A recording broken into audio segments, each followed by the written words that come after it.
오늘 이 귀한 시간에 주신 하나님 말씀 함께 받겠습니다. 오늘 마가복음 2장 18절부터 22절까지 말씀입니다.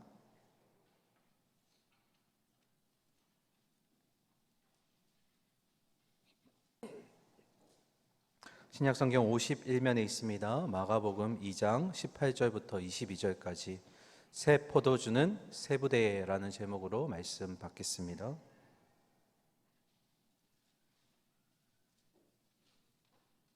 교독하도록 하겠습니다. 요한의 제자들과 바리새인들이 금식하고 있는지라 사람들이 예수께 와서 말하되 요한의 제자들과 바리새인의 제자들은 금식하는데 어찌하여 당신의 제자들은 금식하지 아니하나이까? 예수께서 그들에게 이르시되 혼인집 손님들이 신랑과 함께 있을 때에 금식할 수 있느냐? 신랑과 함께 있을 동안에는 금식할 수 없느니라. 그러나 신랑을 빼앗길 날이 이르리니 그날에는 금식할 것이니라.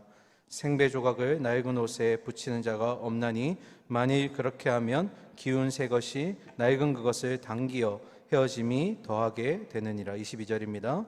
새 포도주를 낡은 가죽 부대에 넣는 자가 없나니 만일 그렇게 하면 새 포도주가 부대를 터뜨려 포도주와 부대를 버리게 되리라. 오직 새 포도주는 새 부대에 넣느니라 하시니라. 아멘. 할렐루야. 오늘 주님과 잘 동행하셨습니까? 한 2주 전인데요. 제가 올해 들어서 이제 머리 스타일을 좀 바꿨어요. 보이시죠? 네, 바꿨는데 예배 마치고 이제 사회 보고 내려가는데 어느 집사님이 저를 이렇게 부르시는 거예요.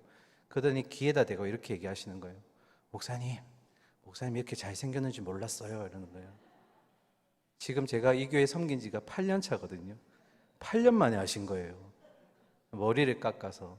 근데 사실 제가 이 머리 스타일을 정말 싫어합니다. 왜 싫어하냐면 여러분 제가 직업 군인이었던 거 아시죠? 모르시신가요? 네. 제가 직업 군인으로 한 4, 5년을 군대에 있었거든요. 그때 제 머리 스타일이 이거였어요. 이 머리 스타일. 그래서 저는 부대에 있을 때 추억을 별로 안 좋아하거든요. 그래서 이 머리 스타일을 안 좋아하는데 제가 어제 미용실을 갔거든요. 그런데 미용실 누님이 저에게 묻기를 어떻게 깎아드릴까요? 묻길래 어떻게 했을까요? 짧게 깎아주세요. 이렇게 한 거예요. 왜냐하면 잘생김이 사라질까봐. 그래서 저의 그 외모는 가려주시고 말씀만 들릴 줄 믿습니다. 제가 이런 말하면 참 제가 부끄러워요, 사실. 자, 오늘 말씀이 새 포도주는 새 부대, 여러분 너무 잘 아시는 말씀인데요. 마태, 마가, 누가가 다 기록한 아주 중요한 본문입니다.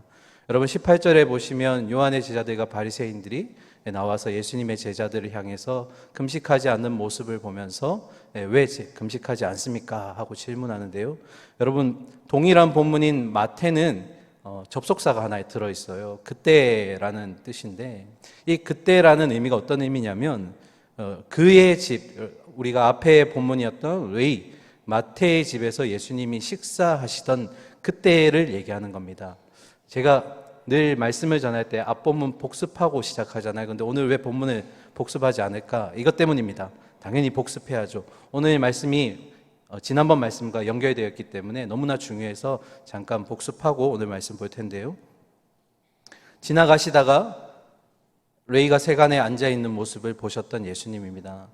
우연히 지나가다가 만나게 된 것처럼 보이지만 그러나 성령님의 이끄심을 따라서 예수님은 자신을 필요로 하는 영혼을 향해 오신 것입니다.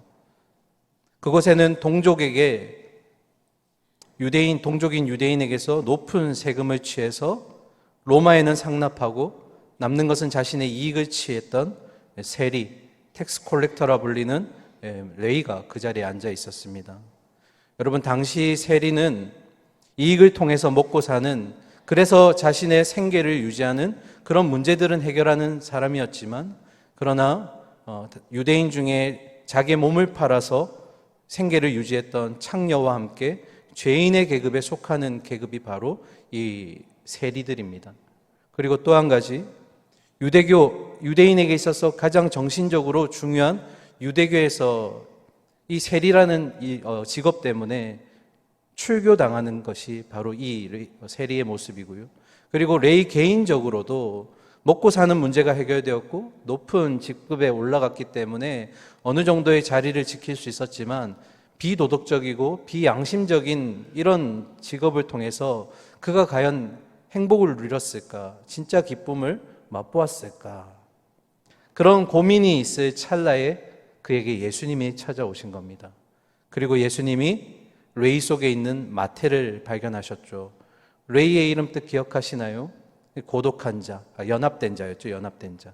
근데 그의 이름의 뜻과는 관계없이 그는 주변에 사람도 없고 고독한 자의 삶을 살아가고 있었죠.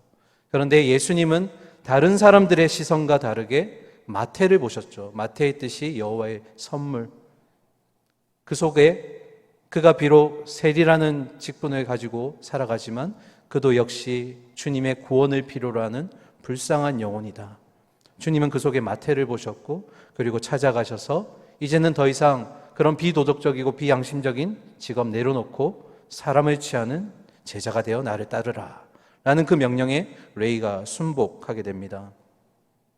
그리고 나서 예수님이 이제 레이의 그 잔치에 제자들과 함께 초대를 받게 됩니다. 자기와 비슷한 무리의 사람들도 함께 초대했던 이 레이.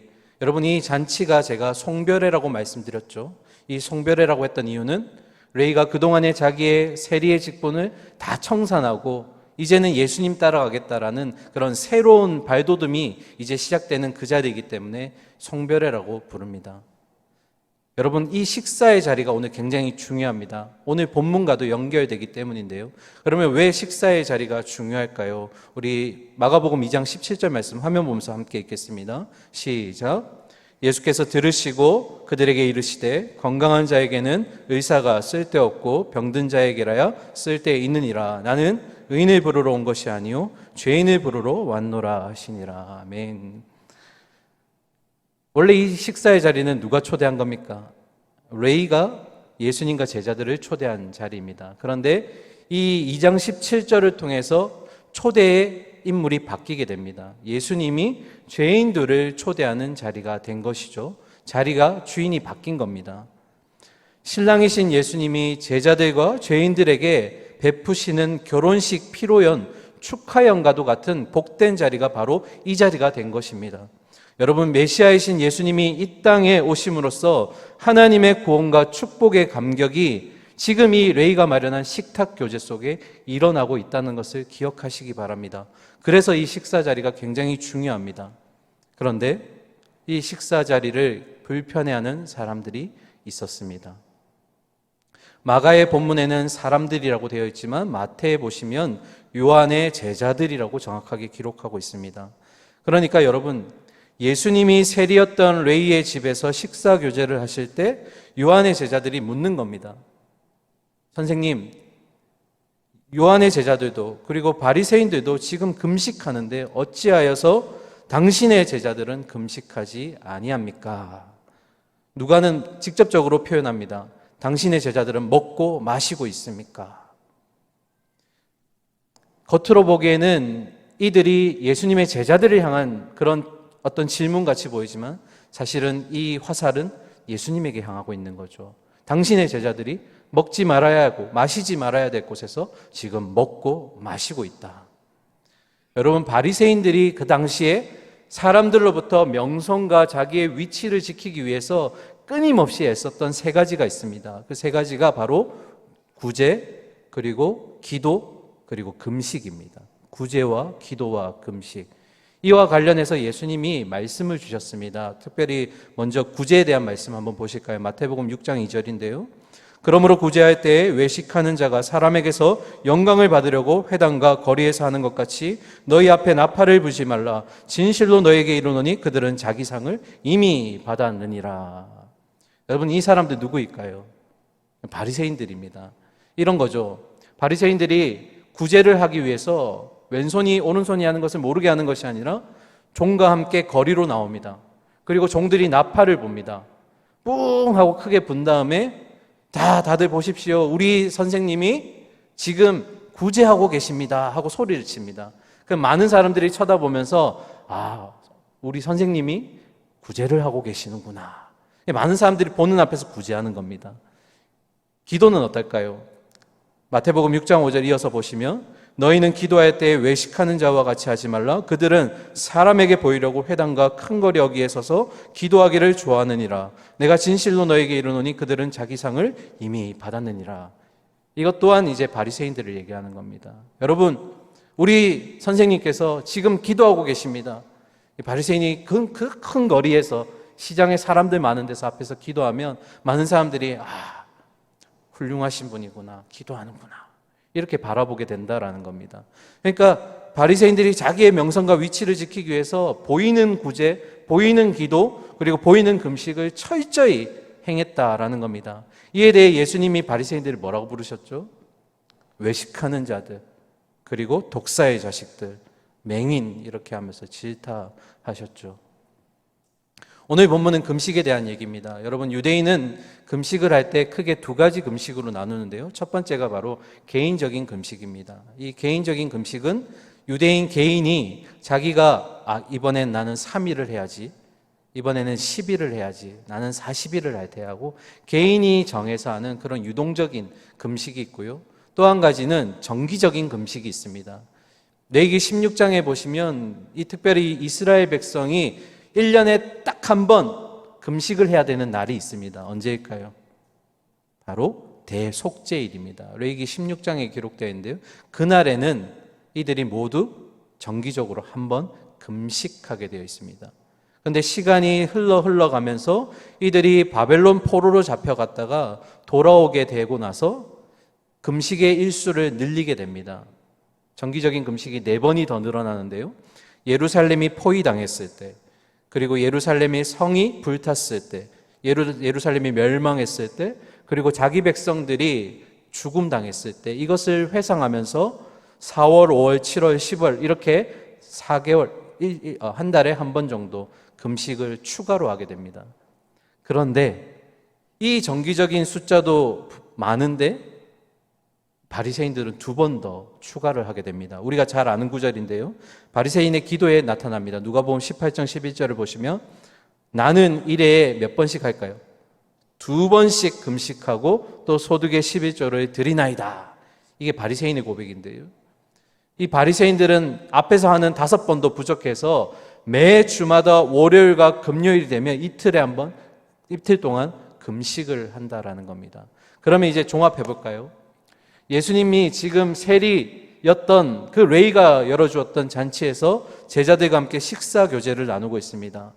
구원의 기쁨이 임하는 그 축복된 자리인데 요한의 제자들이 나와서 예수님, 당신의 제자들은 지금 우리는 금식하고 있는데 왜 당신은 금식하지 않습니까? 라는 이 질문은 지금이 일주일에 한 번 또는 2번, 월요일이나 금요일쯤 그 기간과 겹쳤다라는 겁니다.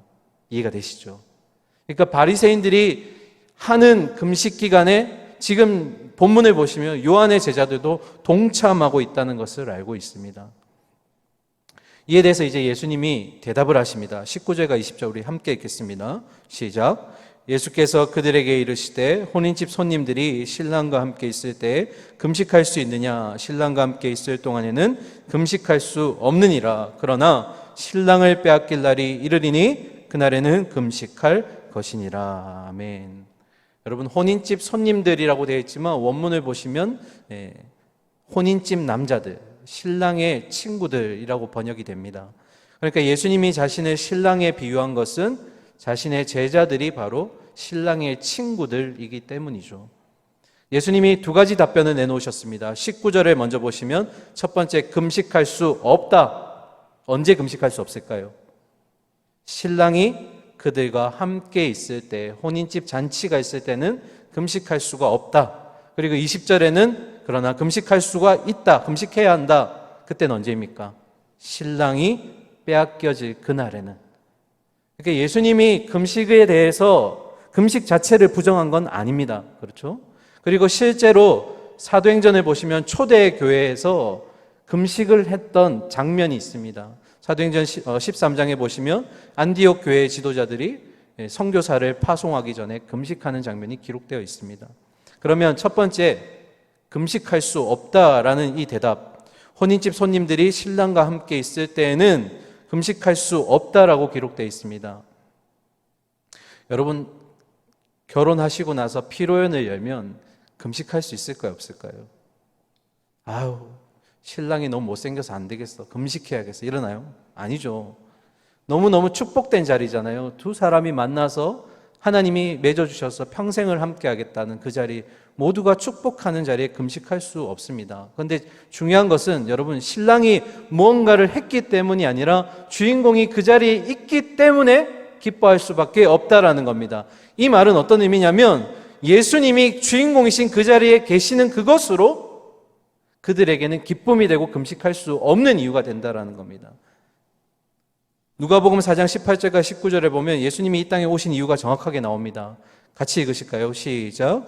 주의 성령이 내게 임하셨으니 이는 가난한 자에게 복음을 전하게 하시려고 내게 기름을 부으시고 나를 보내사 포로된 자에게 자유를, 눈먼 자에게는 다시 보게 함을 전파하며 눌린 자를 자유롭게 하고 주의 은혜의 해를 전파하게 하려 하심이라 하였더라. 여러분, 신랑이신 예수님이 함께 하시는 그 시간은 신랑의 친구들인 제자들이 그리스도가 함께 계시다는 그 이유만으로 기뻐할 수밖에 없다라는 것입니다. 주인공이 함께하고 있기 때문에 기뻐할 수밖에 없다. 어느 목사님이 이런 말씀을 주셨어요. 교회의 개혁은 규정을 만들고 제도를 바꾸는 것이 아니라 예수님만 남게 하는 것입니다. 여러분, 굉장히 저는 이게 마음에 탁 꽂혔어요. 교회 개혁은 뭐라고요? 규정을 바꾸고 제도를 바꾸는 것이 아니라 주인이신 예수님만 남게 하는 게 교회의 기쁨이고 사명이라는 겁니다. 여러분, 오늘날 신랑이신 예수님이 제자 공동체인 우리 교회의 가장 큰 기쁨인 거 뭡니까?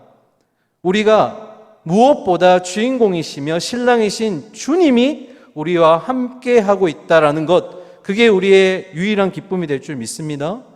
반대로 얘기하면 뭘까요? 주인이시고 머리 되시고 신랑 되시는 그 주님이 교회 가운데 없다라는 것은 기쁨이 없고 그리고 소명이 없기 때문에 결국 그 자리에서 교회의 사명은 사라지게 된다라는 겁니다. 여러분, 교회의 가장 큰 기쁨은 뭐라고요? 주인이신 주님이 우리와 함께 하시는 것인 줄 믿습니다. 그 자리가 바로 혼인잔치인 거예요. 그 자리, 우리 예배의 자리, 주인이신 주님이 함께하는 그것만으로 우리에겐 기쁨이 된다라는 것입니다. 여러분, 반대로 금식해야 된다라고 말씀하셨습니다. 그 금식은 바로 신랑을 빼앗길 그날이었죠. 그게 언제입니까? 주님이 십자가의 고난을 받으시고 죽으시는 그날. 그날은 금식할 수밖에 없다. 그렇게 고백합니다. 그리고 이어서 예수님이 우리가 잘 아는 두 가지 비유를 소개해 주십니다. 21절 함께 읽겠습니다. 시작. 생배 조각을 낡은 옷에 붙이는 자가 없나니 만일 그렇게 하면 기운 새 것이 낡은 그것을 당기어 헤어짐이 더하게 되느니라. 아멘. 여러분, 생배 조각 뭐죠? 생배 조각.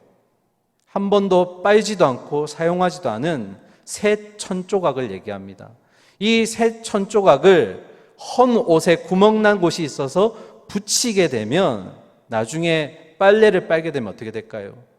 혼옷은 신축성이 별로 없기 때문에 이 신축성이 강한 새천이 그것을 잡아당기면 어떻게 될까요? 옷이 실밥이 풀리거나 심하면 옷이 찢어질 수 있다라는 겁니다. 여러분, 집이 다 부자신가요? 네, 전혀 그런 경험이 없으세요? 네, 저도 예전에 양말하고 막 이렇게 기웠는데 새로운 천을 갖다 붙이면 빨래하면 어떻게 될까요?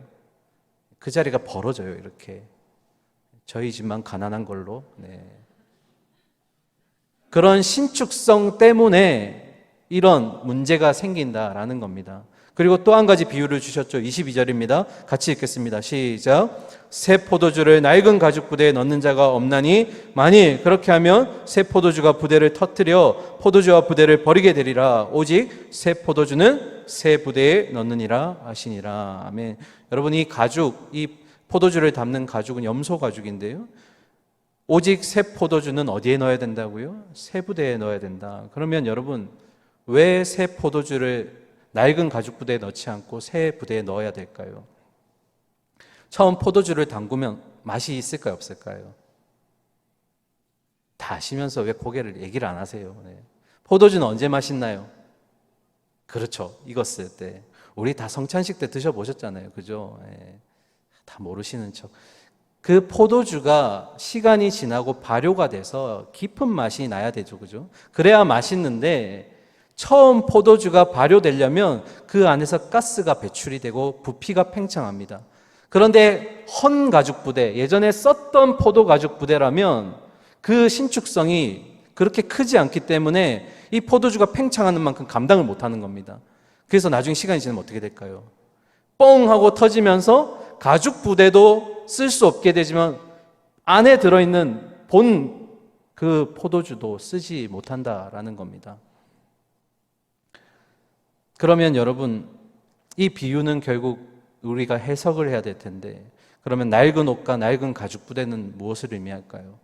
바로 외적인 형식과 그리고 전통, 구습에 사로잡혀 있는 유대교, 지금 예수님 있을 때 그 유대교를 얘기하는 겁니다.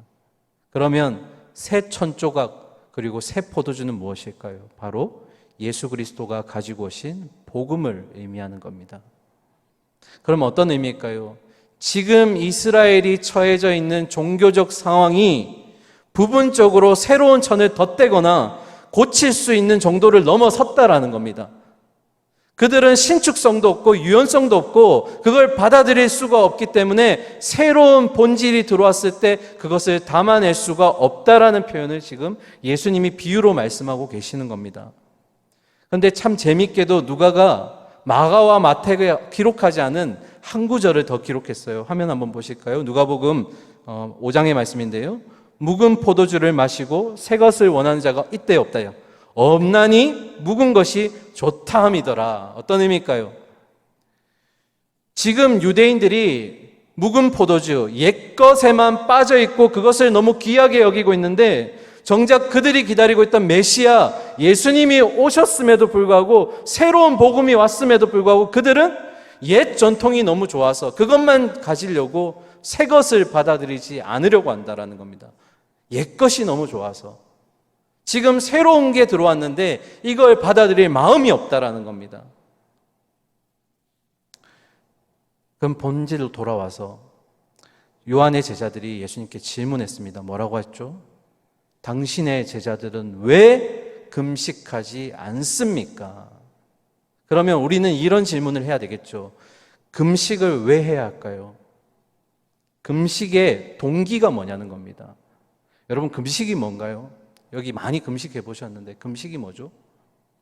금식이 외적으로부터 들어오는 영양물을 끊어버리고 차단함으로써 내가 연약해지고 육신이 아파지고 그리고 점점 그 기간이 길어지면 심지어는 죽음까지 이르게 되는 그런 일이 벌어지잖아요. 그럼에도 불구하고 금식하는 이유는 그만큼 이 문제가 나에게 있어서 절박하고 지금 주님만이 해결해 주실 수 있다라는 외적인 고백인 겁니다. 주님, 내가 이렇게까지 굶어가면서 내가 이렇게 간절한 마음을 주님께 보여드린다라는 것이 금식이잖아요. 그래서 성경에는 금식과 기도가 떨어질 수가 없어요. 왜요? 기도도 똑같거든요. 주님, 내가 이렇게까지 기도하고 간절합니다. 들어주세요 하는 그 의미. 금식과 기도가 떨어질 수가 없는 거예요. 그러면서 금식을 통해서 먼저는 나의 연약함을 발견하게 되는 겁니다. 내가 할 수 없구나. 그러면서 동시에 주님을 의지해야 된다는 것을 깨닫게 된다는 겁니다. 그러니까 금식은 뭡니까? 나의 연약함을 먼저 바라보게 되고 그 가운데 주님이 일하시고 주님이 해결해 주셔야 된다는 그 간절함과 의지가 이 금식이라는 겁니다. 그런데 문제는 뭘까요? 바리새인들은 그렇지 않다라는 겁니다. 금식의 동기가 없어요. 그들은 뭘 봅니까? 행위를 보는 거예요. 금식 하나 안 하나. 그들은 금식하면서 나의 연약함을 바라보는 것이 아니라 상대방의 연약함을 바라보고 상대방의 모자람을 바라본다라는 겁니다. 너 왜 금식 안 해? 우리 금식 다 같이 하기로 했잖아. 금식의 동기는 다 사라졌어요. 금식 하나 안 하는 그 겉모습만 남아있는 겁니다. 자기의 의만 드러나고 자기의 공로만 드러나고 그 금식에서 드러나야 될 예수님을 향한 그 의지는 사라져버리는 거죠. 예수님의 의는 묻지 않는 거예요. 여러분, 신앙생활을 하면서 내 의가 자꾸 드러나고 다른 사람의 그런 연약함과 허물만 바라보게 된다면 그건 잘못된 신앙입니다. 그러면 신앙생활은 뭘까요? 이 금식의 개념에서 생각해 볼 때 신앙생활은 바로 내 삶을 통해서 내 삶의 주인이신 누구요? 오직 주님만이 드러나야 한다라는 것입니다.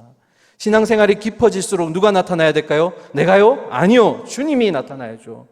우리 기독교가 다른 종교와 본질적으로 다른 그게 뭡니까? 다른 종교는 신이 있지만 주인공이 나예요. 나.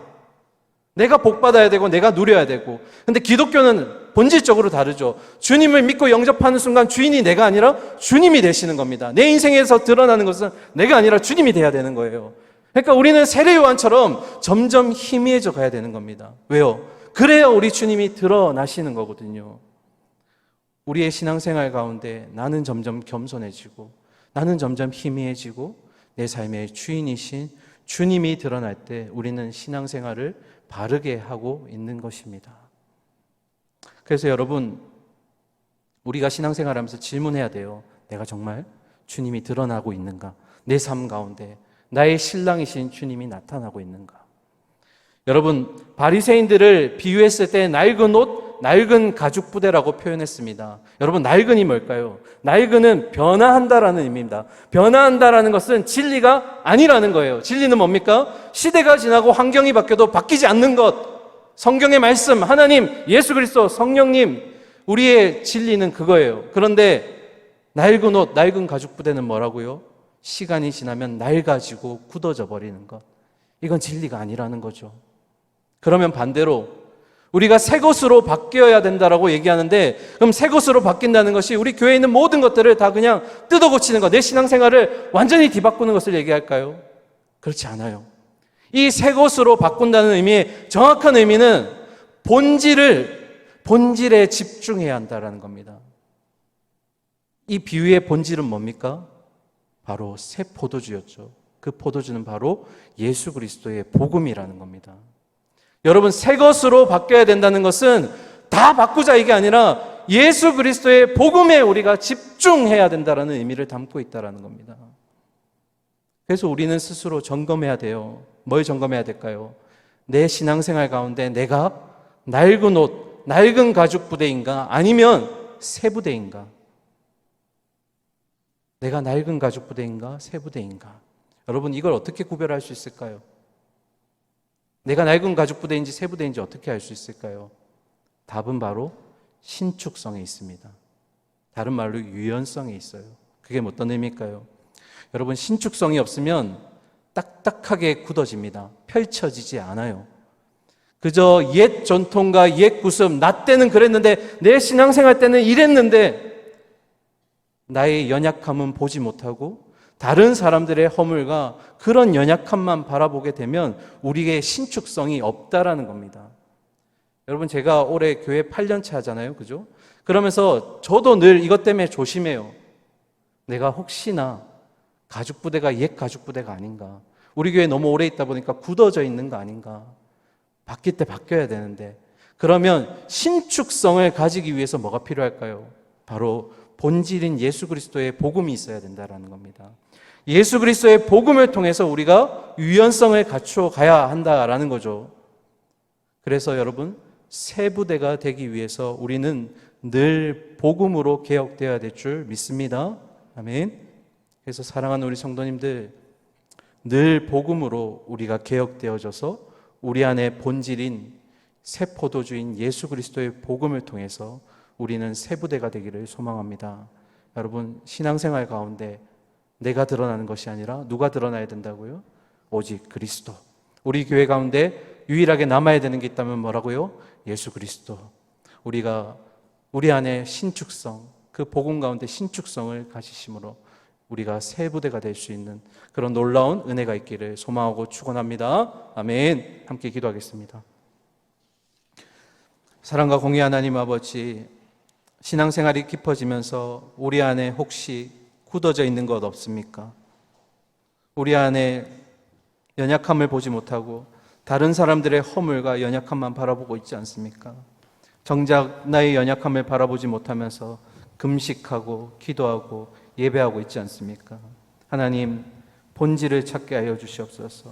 본질을 보고 우리의 유연함을 키우게 하여 주시옵소서. 새 부대가 되기를 소망합니다. 새 부대가 되기 위해 필요한 건 오직 예수 그리스도의 복음인 줄 믿습니다. 우리가 그 복음 받아내어서 하나님 나의 삶 가운데, 내 신앙생활 가운데 오직 주님만 드러나는 그런 아버지 세례요한과 같은 그런 모습이 우리 가운데 있게 하여 주시옵소서. 살아계신 예수 그리스도 이름으로 기도드립니다. 아멘.